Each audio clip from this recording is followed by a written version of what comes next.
began with a dream and lots of research. Two local men, with the support of their community, decided to bring an American tradition back home. From the very beginning, it started with an email note. Simon had done this research, on the website that he runs on the Independence, and I read it and said, hey, anytime that your Rock Island team wants to play my Moline team, we'll meet in the park. And of course, we both knew what park we were talking, the park that we would play at. And whether it was going to be just a group of guys wearing T-shirts, playing a football game for old time, or whether it's kind of grown into this.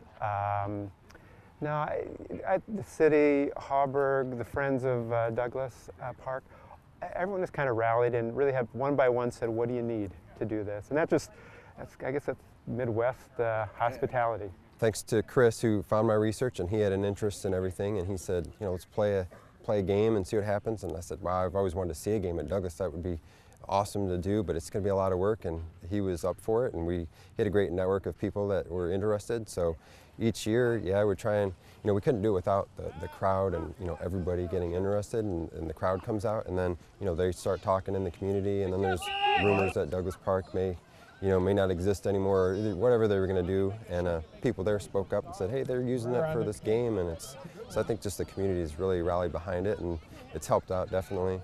Rock Island's Douglas Park, because of its unique tie to professional football lore, became the natural landing spot for the Quad Cities vintage football game. I didn't know anything about Douglas Park either when I started, and I found out that's where the first NFL game was played against the St. Paul Ideals. And though they weren't an NFL team for everyone around here, we were an NFL team. So I started researching Douglas Park too, as well as the team, and I found out they started using it to practice and play games on, and from there. Jim Thorpe played there. Yeah, Jim Thorpe played there, and that's why I tell everyone, there's the Field of Dreams in baseball, which is a movie, but Douglas Park is kind of like the real football Field of Dreams, because Hallis played there, Curly Lambeau, Jim Thorpe, all the legends, they played some of their first professional games at Douglas Park, and they came to Rock Island because it was an easy place to get to with the trains, and they were well known for having big crowds, bigger crowds than some of their places, so they wanted to play here. And started, 3 years ago playing in Douglas. And with all the renovations that we're doing this year, and kind of preparation for next year, with the sod and everything, not able to play there. But Hauberg, where we're playing this year, has some sports history up here. Clubs have played here in flag football, and just the history of this particular neighborhood field. Again, I think we're lucky in the Quad Cities, and especially in Rock Island, to have a couple of these neighborhood parks that are still here. The look and the feel is as close as you can get to any 1920s era football game.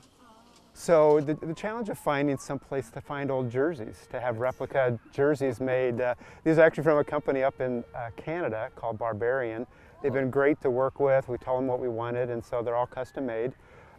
They're great on a day like today when it's a little cool. Last year when it was 91 degrees outside, she was pretty hot to play in. But getting the uniforms, and then getting players. There's a lot of enthusiasm year after year. We're starting to get folks, driving in from all over that want to play. I think we have the 100-year anniversary coming up a couple years out.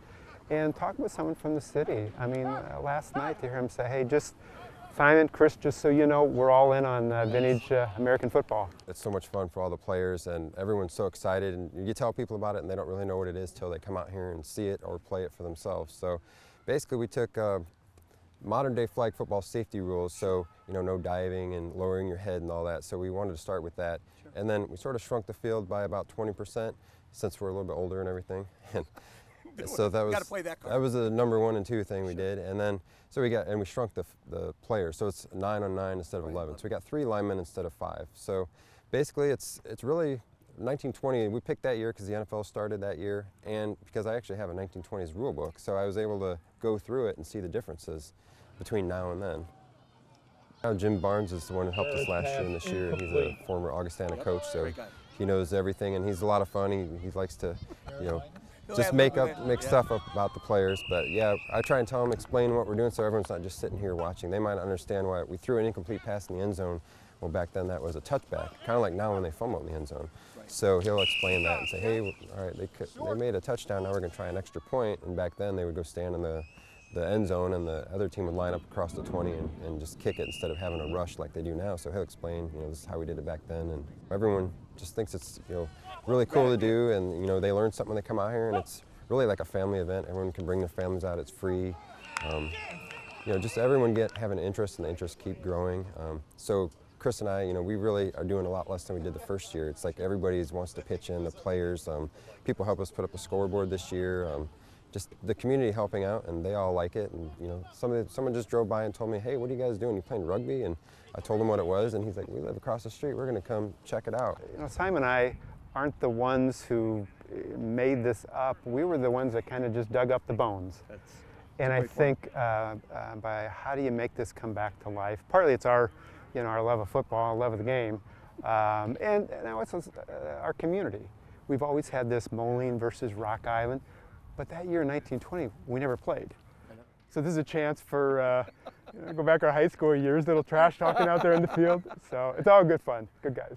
Thanks to the support of many, vintage football in the Quad Cities is here for many years to come.